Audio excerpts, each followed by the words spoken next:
ntabwo yamutumye kwiyuhagira uyu muntu abona, yamutumye atarareba. Uyu mugabo ko yari atarajya kuvoma Silowamu na rimwe, arahanyura ajyayo. Hari ibintu Yesu akubwira gukora ukumva ntubibona kuko uracyahumye, ariko genda n'imvugo nubwo utabireba. Yavuze ngo genda. Iyo Imana ivugiye ahantu ni igisobanuro cy'uko ihari. Cyo ni kimwe niyo yaba atari wowe ibwiye, biravuzeyo yakumva. Udatera intambwe mu bitekerezo ngo wakire ibiri mu masezerano, erega ubifatisha uwo wabisezeranije, kuko umubiri wawe ntubikwiriye. Ariko umuntu wawe w'imbere, umukristo udafite target, utagira igipimo, utagira intego, asenga buri munsi. Mwanyumva mwoka turi kukumva. Ijwi ry'umukanguzi. Kumenya umukiza bimbere y'umugisha mwinshi ntabona uko nasobanura, urukundo rwe ndarwumvise rungeze ku mutima, ndumva imbaraga nyazo zibohora. Amen. Amen. Reka dusome urwandiko rwa Yakobo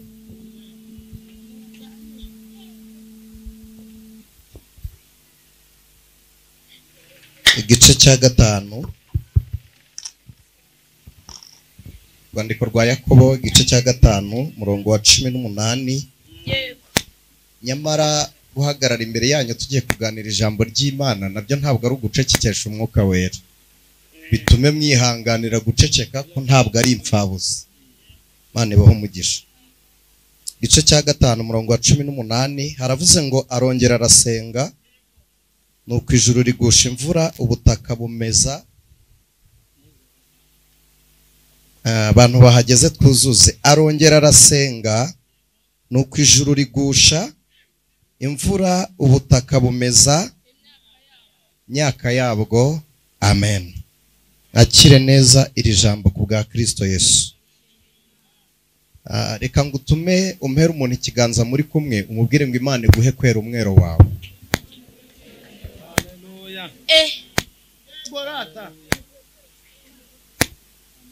Barambwiye ngo mbasuhuze abantu tutaziranye. Nitwa Niseti niyo mugabo, ndo umukristo.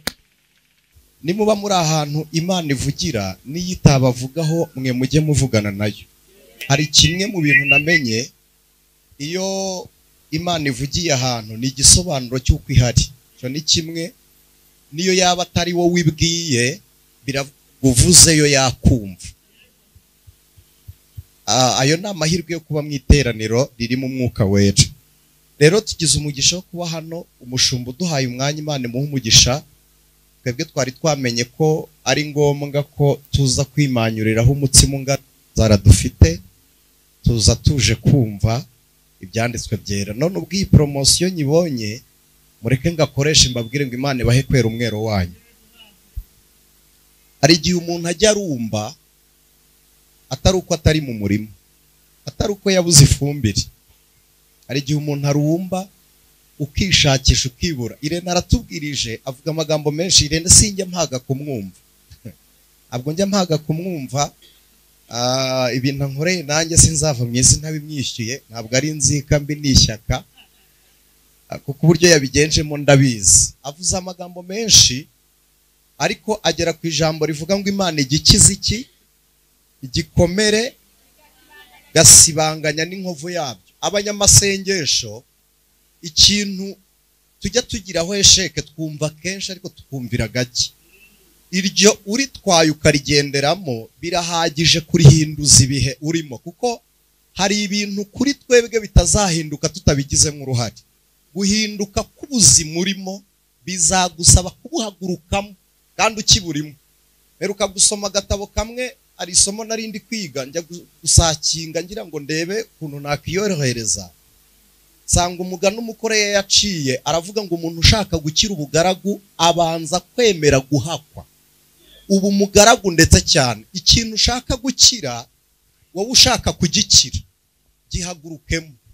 Imana ishimwe, Imana ishimwe. Nukuri nimunyumve ntabwo ndambirana n'abantu bari online nabo tubahaye ikaze. Imana ishimwe. Uyu ni Eliya, Bibiliya imwita umuhanuzi w'umuriro. Ni umwe mu bahanuzi bakoze umurimo w'abatambyi atavuka no mu Balewi. Eliya ku musozi Karumeli yubatse igicaniro anatambira Imana. Sibyo nimubizi mwese? Umuriro uramanuka. Yabaga mu muryango wo kwa Gadi. Umuryango wo kwa Gadi ubusanzwe ubyara abahanuzi. Hanyuma agatura ku gasozi kitwa Gigeliyadi iwabo wa Yefuta, hitiriwe se wa Yefuta. Eliya igihe kimwe hatera inzara n'amapfa n'amakuba biratera, bajya inama yo guhunga. Ntabwo Eliya yahunze wenyine, yarasuhutse, ariko mu bahanuzi bagiye niwe wagiye yikwije, atwara umwitero n'ikanzu arahaguruka. Ariko muri we agendana ishyaka ry'Imana. Ndagira ngo gatoya mvuge ku gusenga dusoze. Gusenga ni igikorwa cyorohera benshi, ari nacyo kintu gikomeye kuruta ibindi. Kabiri, gusenga ni igikorwa gikorwa na bose nyamara kitemerewe bose. Gusenga ni ikintu abantu benshi bakiniramo nyamara ari intambara iruta izindi. Gusenga ntabwo ari ibintu bya hovyo, ntabwo bipfa gukorwa n'umuntu gutyo gusa ngo nuko abishoboye. Gusenga ntabwo bikorwa n'umuntu ufite icyo abwira Imana. Oya, abantu benshi basenga kuko bafite ibyo bari gusaba Imana. Icyo gihe isengesho riba ringana na situation yakuzanye. Iyo usenga kuko ufite ibyo usaba Imana, imbaraga zawe ziba zingana n'ibyo uri gusaba. Rimwe na rimwe nicyo abantu bita kwizera. Umuntu areba ikibazo arimo akizera ko kizakemuka, mu by'ukuri atari uko akizeye, ahubwo ari uko abona nta zindi nzira, nta bundi buryo. Nibutse uburyo Mose yabwiye Abisiraheli, Imana yaramubwiye ngo babwire bakomeze bagende. Araza aravuga ngo nimwihagararire murebe agakiza Uwiteka ari bubazanire. First of all, aba bantu ntibafite intwaro, nta ntwaro bafite, ariko inyuma yabo hari ingabo zibateye. Bwa kabiri, ntibafite ubwato, ariko imbere hari inyanja. Gatatu, bose bari bananiwe. Niyo burira umusozi, umurashi w'umwambi cyangwa icumu, umuntu uri hejuru kumurasa n'undi wese kumurasa byoroha kuruta kurasa uri hasi. Kuko iyo urasa, simbizi cyane ariko ayo makuru njya nyakururaho ukuntu, iyo urasa ukoze muri twiga mu mbarutso imbundi izamukaho. Iyo umuntu ari hasi rero kumupima biragoye, ariko hejuru biroroshye. Iyo burira umusozi wa Berisefone cyangwa Pahahiroti, byari bivuze ngo mutwicira habona.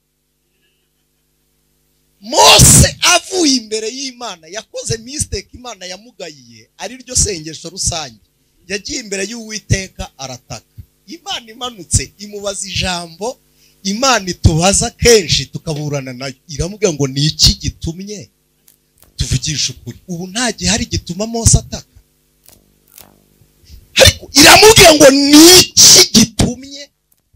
Imagine umurozi muturanye, bose arakuzengereje, landlord nyirinzu nawe ntiyoroshye, ariko ukajya kumva Imana iravuze ngo ni iki gitumye unakira. Muzi impamvu dutaka turi mu bibazo tutabihagazemo ngo duhamye Imana?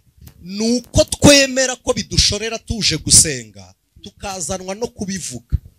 Umuntu umwenda wambaye igihe kirekire bigeraho wawubura mu yindi myenda ukumva ntunyuzwe. Iyo umuntu abaye mu kigerageza iminsi myinshi, bigera igihe akacyakira ku buryo muzumva abarokore bafata ibigeragezo byabo bakabigira ibigwi, bakabigira ibyirato. Ariko ndagira ngo mbabwire ngo ongera usenge wera umwero wawe. Hari umuntu rega wicaye atari uko yarakuriye kwicara, mu by'ukuri wararumbye, umwero wawe ntubugeraho, ariko hari icyo icyo, hari uburiwe, burya hari uburiwe, burya hari uburiwe.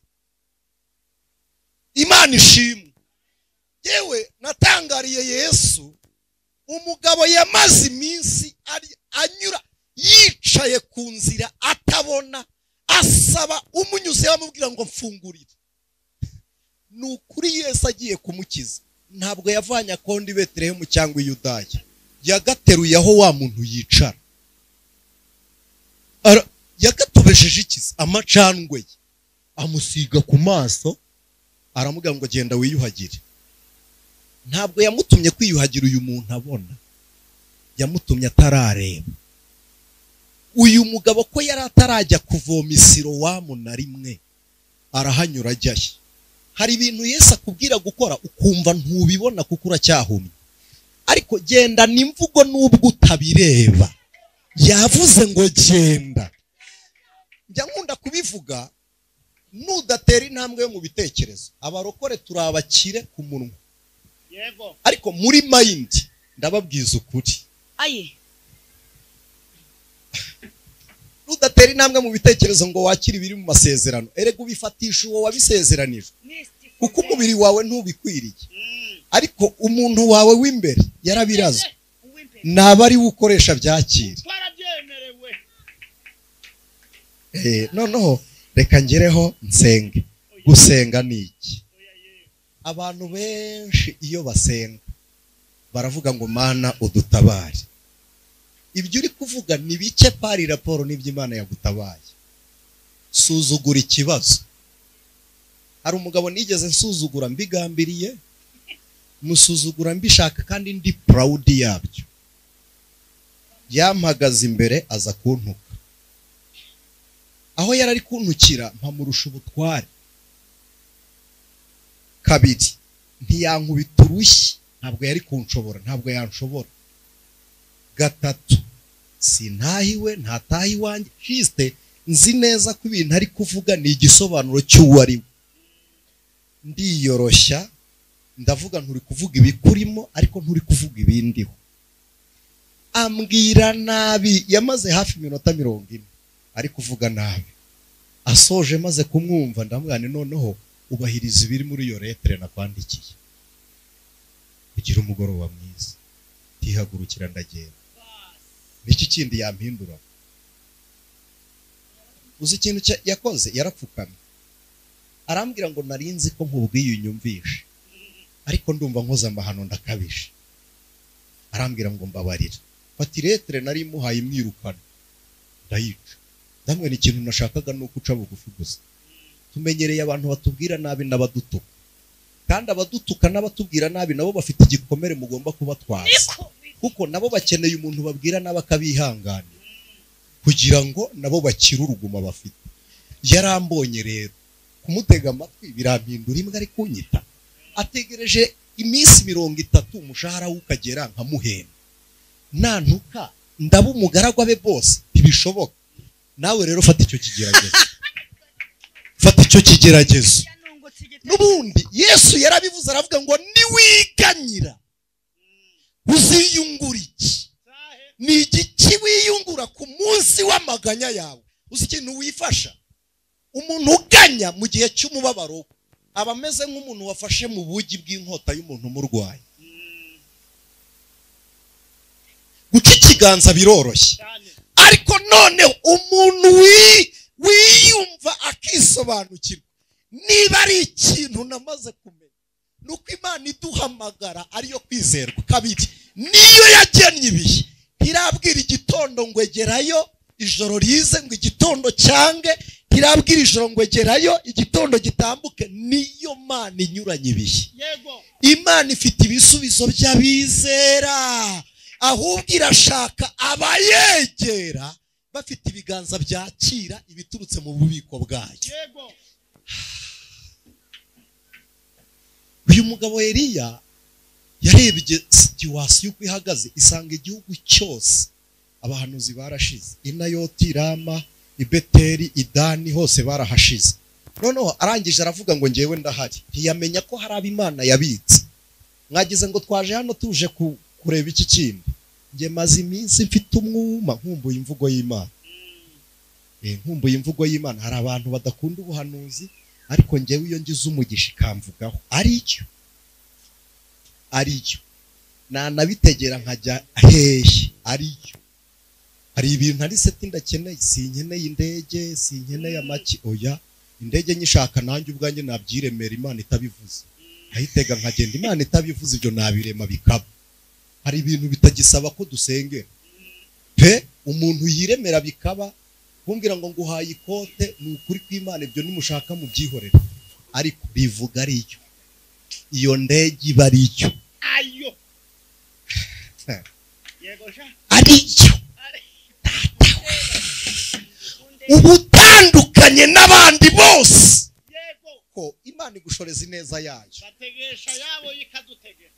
Mana we, Eliya arangije abona igihugu kimenyereye Imana, aravuga ngo mbigenze nte kugira ngo icyubahiro cyawe kikugarukire. Aravuga ngo Uwiteka Mana Nyiringabo, mbigenze nte kugira ngo icyubahiro cyawe kikugarukire. Baririmbye korali, mbigenze nte icyubahiro cyawe Mwami Yego kigaruke. Eliya abyuka mu gitondo aracebura.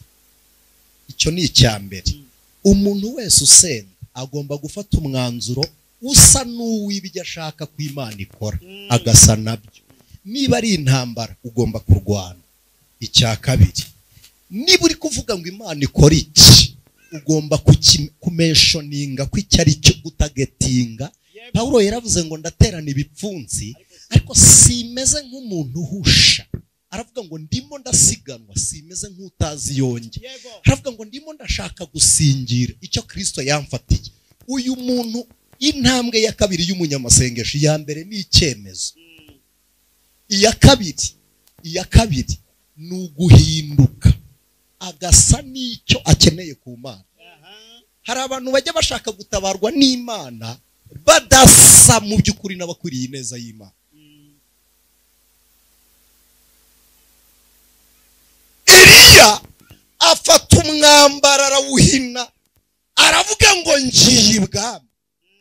Umunyamasengesho ava akagera nafata icyemezo, first of all, kirimo inyungu y'Imana. Uyu muntu nagenda ari inzobe, ntabwo agenda ari igikara, agenda asa n'imirimo y'Imana.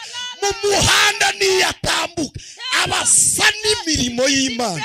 Bene uyu muntu, ikintu cyose Imana yamuvuzeho, iyo umaze gusa nacyo, Irene kikujya inyuma, kirakureba kikakumenya. Iyo usa Elize, iyo usa n'ibyo Imana yavuze, nabyo ubwabyo aposo birakureba bikavuga ngo uyu niwe Imana yatubwiye.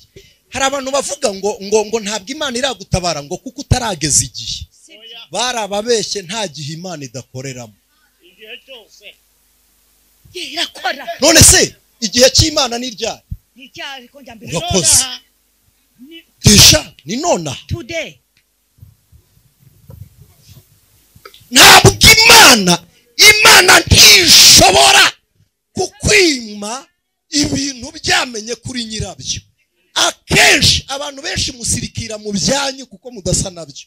Nabyo iyo bibarebye bibona mudakwiriye kwitwa bene byo. Niyo mpamvu bidashobora kukureba. Niba ifarasi imenya nyirayo, indogo bikamenya nyirayo, igisubizo ni iki cyo kwibagirwa nyiracyo?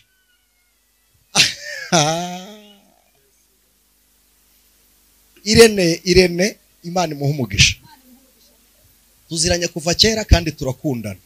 Mwebwe muvuga imirimo y'Imana, Irene yababwira ngo ntabwo mwamenya ko napfushije uw'inzara. Muri kumubona ukuntu hari umugabo ushyitse utubutse. Murakoze. Wabageze we mu rugo. Niyo ataza hano mu materaniro, birihagije ko yakegeranya abapangayi be bakikorera amateraniro. Njyewe umuryango we ni inshuti zanjye cyane, nabo ubwabo ni itorero. Reka mbabwire, wenda tunasoreza, ni igiki wumva ushaka ku Mana? Iyo umuntu agenda atagira intego, ugasenga utagira intego, ubaho mu buzima bushyira mu bikorwa intego z'abandi. Iyo umuntu abaho atagira icyemezo, ubaho ngo wuzuze ibyemezo abandi bafashe. None se wagize ngo wowe ubwawe nutagira aho uri kujya. Hari abantu basenga kuko ari occupation, ni umwanya ubokibye, ntabwo bafite icyo bari gusengera. Reka mbabwire, igitonyanga kiguruka, nge nize astronomy, iyo imvura igenda igitonyanga ntabwo kiba gifite target kigiye kugwaho, nta yibihari. Umuyaga ni ugiha direction, ni ukiyobora. Noneho umuyaga iyo uyoboye igitonyanga, imvura imanuka ari ihindu cyangwa ari urubura, umuyaga ugasaturamo kabiri.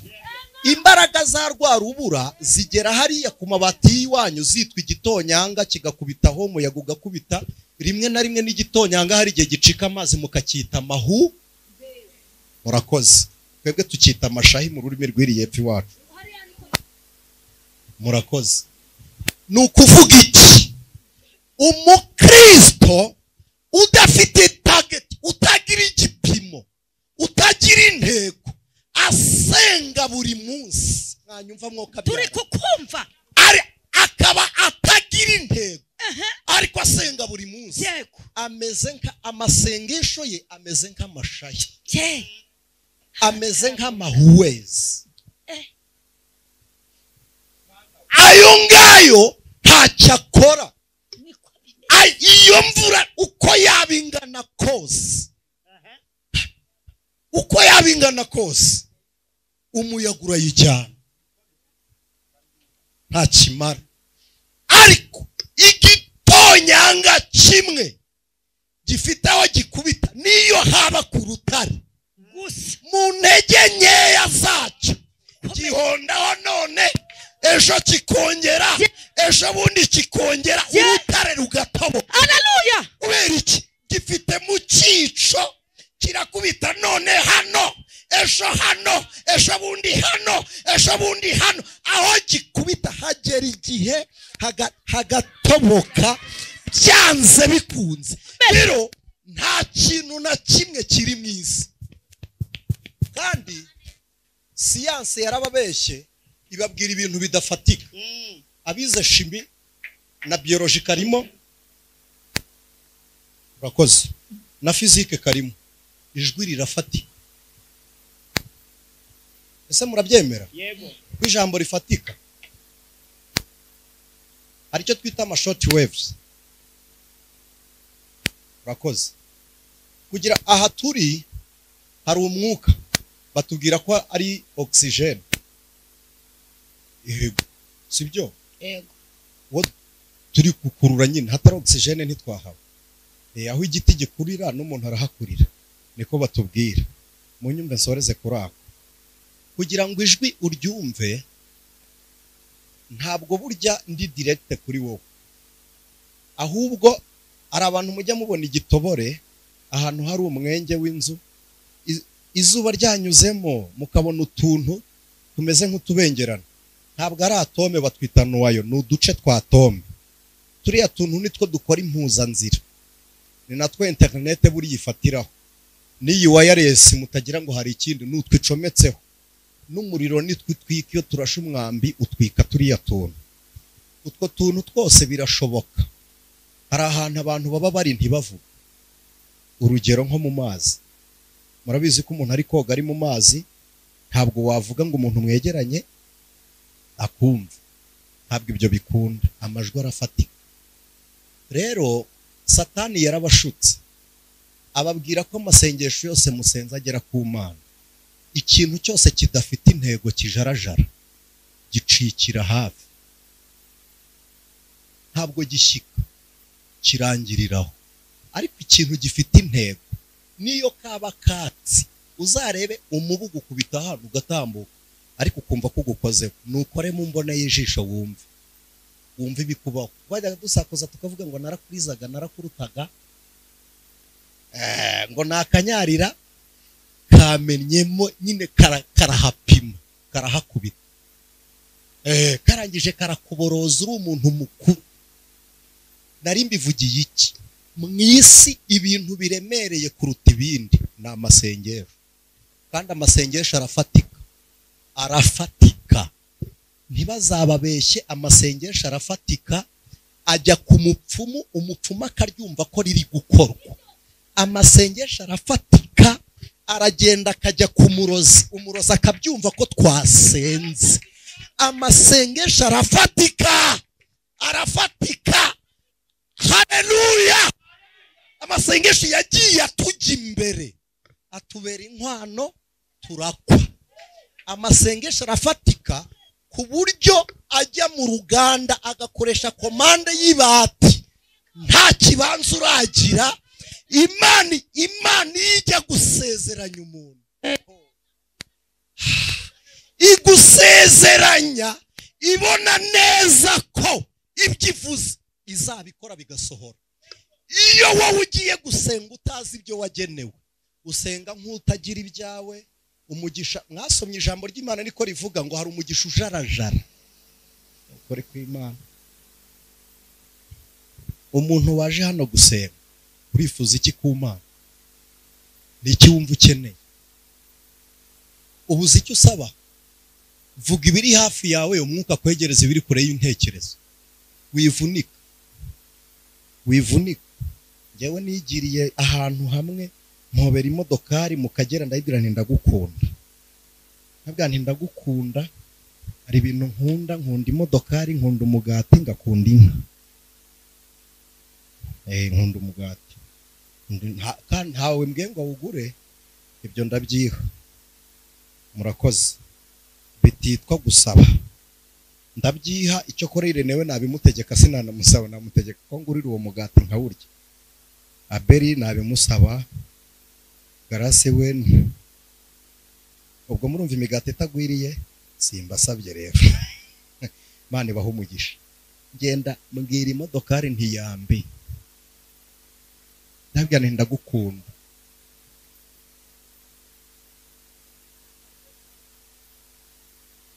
Ndashoje.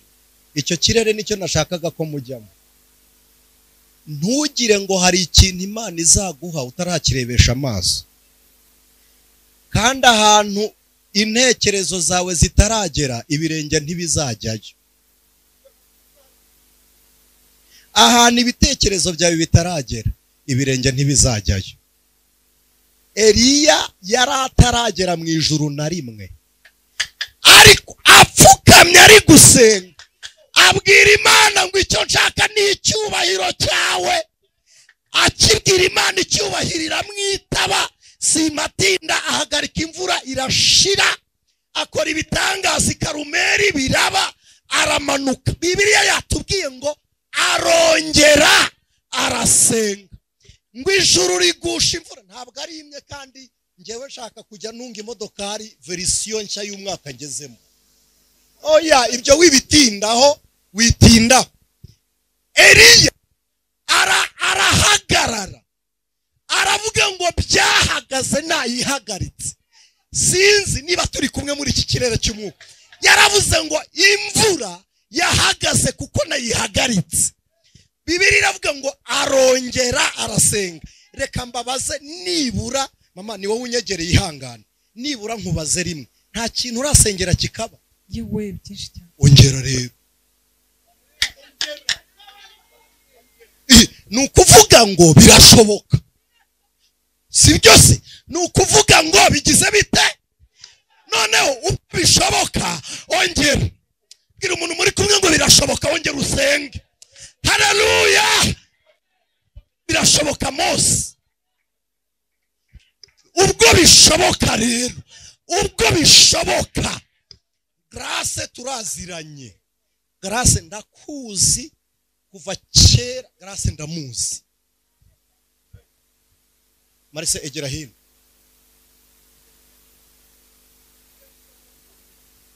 Nturi i Kigali, uri ku Rusizi, muri tuwarete yagiye gukora, akabura aho arara akaryamaho, wacyuraga amafaranga. Ibyo bya turasa.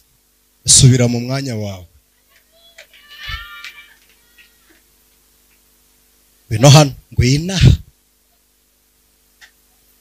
dusengana, nta n'umwenda wari ufite, sinkubeshyeye. Twabanaga muri Matewusi Kamembe kwa Papa Salimu. Iyi niyo cyangwa siyo? None se birashoboka? Birashoboka. Ngwina hano. Mose nkuzi uri umusore sibyo? Mose n'uyu mwanya mubona byina rye nuko nyine yaraje cyangwa ntiyaje? Yaraje cyane. None se birashoboka Cyane birashoboka. rero umuntu ikiganza umubwire ngo ongera. Pelima ndi hosaedra tegini mondi ya horia pelikosano. Haleluya. Birashoboka. Birashoboka. Birashoboka. Birashoboka. Birashoboka. Birashoboka. Birashoboka. Birashoboka. Birashoboka we. Birashoboka. Hari igihe umuntu agutegereza mwihumura karibura kuko ntaryo ugira wararumbye. Ni iki gituma umuntu akunyura akakubwira ngo bosi kandi nawe uzi ko utari bosi? Asante. Nawe uzi ko utari bosi nuko warumbye, ariko ukubonye yarabonye kuri igiti gifite izo mbuto. Ariko uzi kugera mu rugo ukananirwa guhahira abana ibyo bakeneye kandi ari wowe se. Ukananirwa ari wowe se. Ukananirwa kwihera umwana icyo ashaka ari wowe nyina. Imana iguhe kwera umwero wawe, umwana gusoromera imbuto ukwiriye kwera. Imana iguhe kwera umwero wawe, umuryango gusoromera imbuto ukwiriye kwera. Imana iguhe umwero wawe, igihugu kikuboneye imbuto ukwiriye kwera.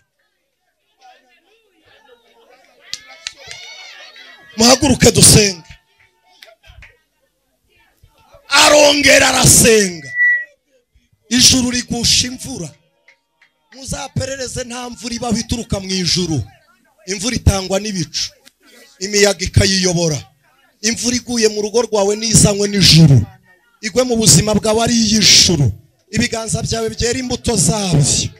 Ubu umugore nyamugore mu rugo, agaciro kawe kagaruke. Haleluya. Haleluya. Umugabo nyamugabo mu rugo, agaciro kawe kagaruke. Ubu umukobwa ushitse, agaciro kawe kagaruke. Imana ikugarurira umwero wawe. Imvura yo mu ijuru itumye wera umwero wawe.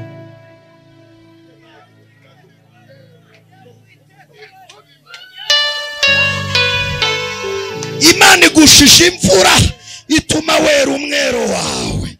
Wera umwero wawe. Imyaka umaze ukodesha suko Imana itavuze inzu.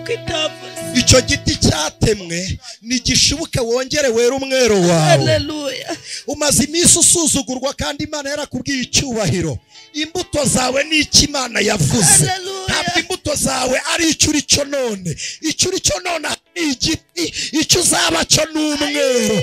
Imana niguye kwera imbuto zawe. Imana nikugira ugomba kuba we mu izina rya Yesu Kristo. Iyo ndwara nikuvemo, ntabwo ari urubuto rwawe. Ayo magambo najye ku ruhande, si urubuto rwawe. Mu izina rya Yesu ongera were. Turagushimiye Jehova Shama, turagushimiye Adonai, turagushimiye Jehova Tikeno, turagushimiye Rayon, turagushimiye Jehova Nisi, turagushimiye Sabaota, turagushimiye Jehova Shama. Ibiganza byacu byakiriye imirimo yawe, ubwenge bwacu bwakiriye impinduka zawe, birenge byacu bikandagiye mu mugisha w'Imana mu izina ryawe Data wa twese. Haleluya. Hari aho twaburiye umumaro kandi Mwami waravuganye natwe. Uyu mwanya nitwera imbuto zacu. Imana ishimwe. Twe kumera nk'umutini bashakiraho imbuto zikabura. Ongera wemere twera umwero wacu. Gusenga birashoboka. Wadukijije indwara turabibona. Gusenga birashoboka. Byatumye turyara turabibona. Gusenga birashoboka. Bitumye tuba hano turakomeye biragaragara. Gusenga birashoboka. Ni Imana ikora imirimo n'ibitangaza. N'ugusenga n'urusengero birashoboka. N'indi mirimo birashoboka. Kugururirwa amarembo birashoboka. Gukurwa igitutsi birashoboka. Ntabwo ari none Imana ibikoze gusa. bisanzwe bikora ubwo ari ibisanzwe witeka nabicyamikishe byerekera iwawe wakira impinduka z'aya masengesho umuba w'imigisha wongera urundwe mu nzira zawe amaso yawe yongera atembeye amarira y'ibyishimo kuko byose birashoboka. Ijwi ry'umukanguzi.